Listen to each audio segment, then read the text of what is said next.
Hey guys, this week I wanted to take a little bit of time and talk about how I design a character, since I've been doing it a lot recently. If you're not familiar with my work on Twitter or other social medias, I've recently developed a group of original characters called All Kill, who represent a Korean K-pop girl group, with the twist being that they're all literal monsters. So that's kind of the first point about character creation that I wanted to talk about, which is to make a good character, you gotta have a good concept for that character. And that doesn't mean a complicated concept. Monster Girl K-pop group is about as simple as it gets. It's two things mashed together, and that's all you need. It doesn't need to be two things mashed together, but you also don't need like a super complicated backstory. You don't need pages and pages of history to make a good character. You just need a concept, and then basically everything else can be derived from that. And yeah, that's all you really need to at least get started, and it's all you really need to get on to the next step, which is actually like designing that character, determining what their wants, needs, desires, goals, etc. all are, which are all important things to have even in the design phase, because a lot of those decisions can kind of guide your design. And again, this doesn't need to be complicated either. Usually simple is better for this sort of thing. So this character, for example, that I'm drawing now, Kangji, is a Chinese national. She's a foreign member in this K-pop group. So she's like the foreigner trope, the mysterious foreigner, kind of aloof.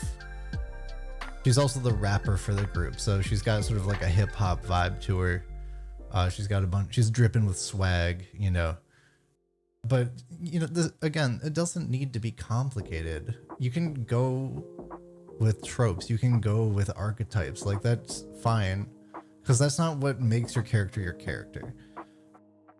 How you sort of make your character into your own is with the nuance. How are you sort of surprising people within those tropes? Or if you're not going with a trope or an archetype or anything like that, it's really just about adding depth to that character. Like on the surface level, that's a very kind of plain idea for a character. She's a Chinese zombie who's into hip hop, and she's in a K-pop group, right? Like that's not that much, but it gives you a lot of room to work with, and that's really, I think, where the sort of nuances of character design come in. This is something that I'm still learning. I'm pretty new to this. All Kill is sort of the first project I've made where I've been designing an ensemble of characters. Well, it's not the first, but it's the first one I've done recently. I've done some in, like, you know, middle school or high school and stuff like that, but this is the first one I've done kind of as an adult.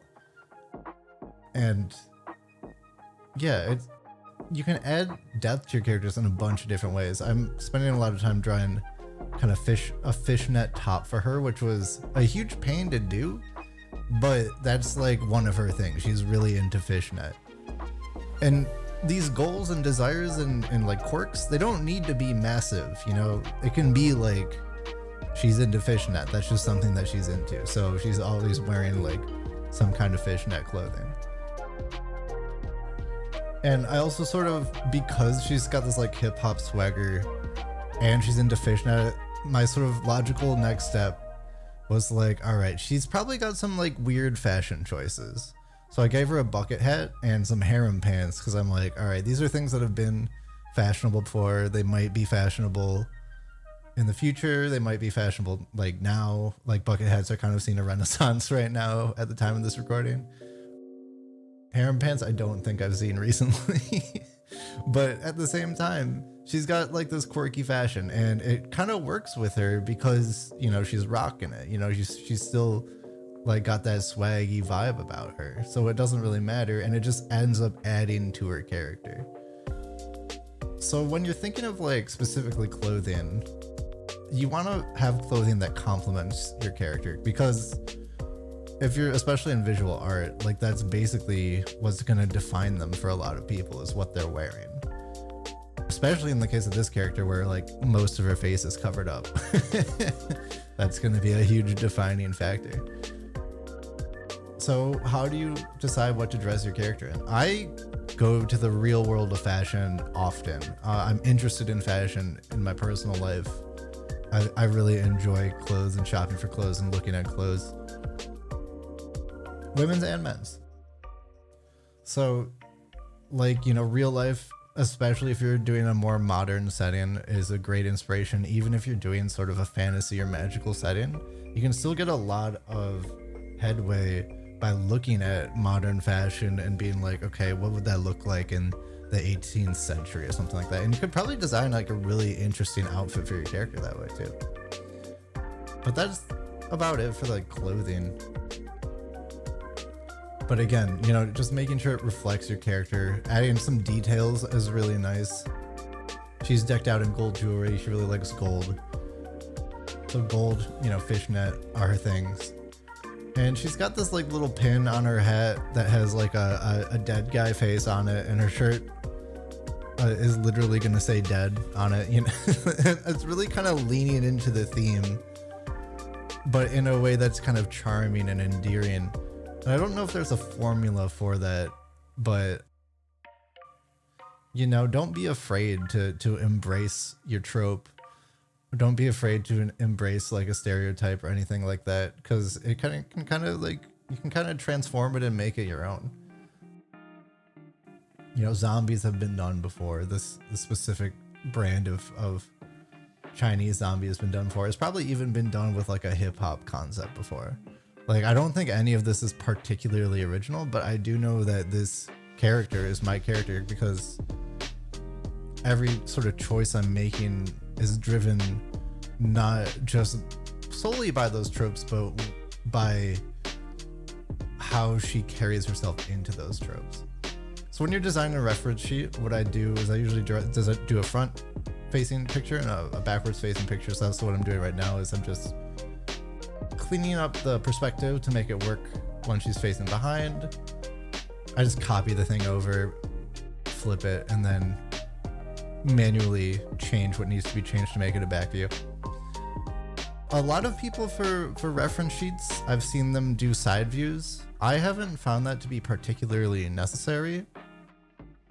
You can get a lot of visual communication across with the front and back view, and that's why posing choice is very important when you're making a reference sheet. You want to make a pose that both communicates the character and doesn't obscure their body in any way, or doesn't obscure any meaningful part of their outfit or their accessories or anything like that. But I would say even more important than that, because that's just a nice reference to have for other people to get a good visual idea of what your character is.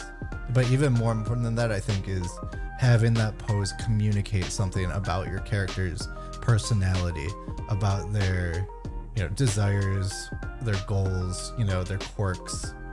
You really want everything on this page to embody your character in some way.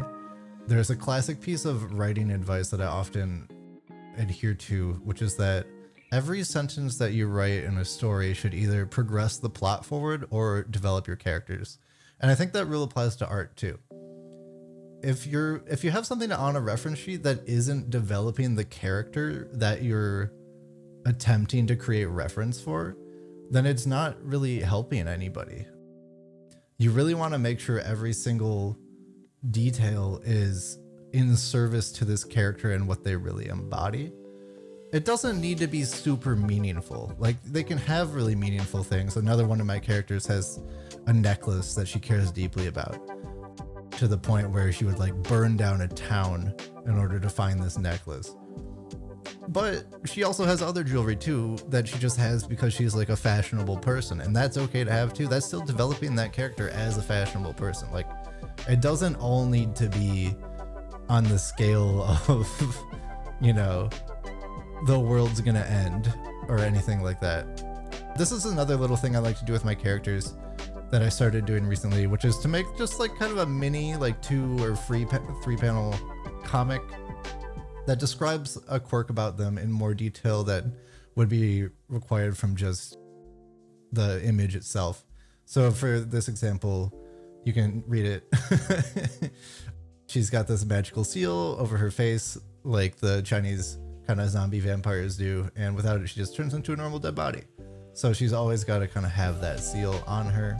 And now I'm just writing a little bit of extra flavor text to design that character a little bit more, and we end up with kind of the finished product here. And again, this is something that I'm learning too. This is new for me as well. So I'm just kind of feeling my way out, but these are a couple of things that I think are really important to keep in mind when designing a character, and I think can lead to successful character design. Keep it simple. Don't worry too much about the backstory and everything. That can all come later. I don't know what this character's backstory is yet, but I'm excited to find out because I think I have a character who is interesting, is quirky, and I'm curious to see where all of those quirks came from. Yeah, that's all I really got for you guys this week. If you enjoyed watching, consider throwing a subscription. It really helps me out. Or maybe if you disagree with me, like what do you think I got wrong? Tell me about it. Like, let me know in the comments. And I will see you guys next week. Peace.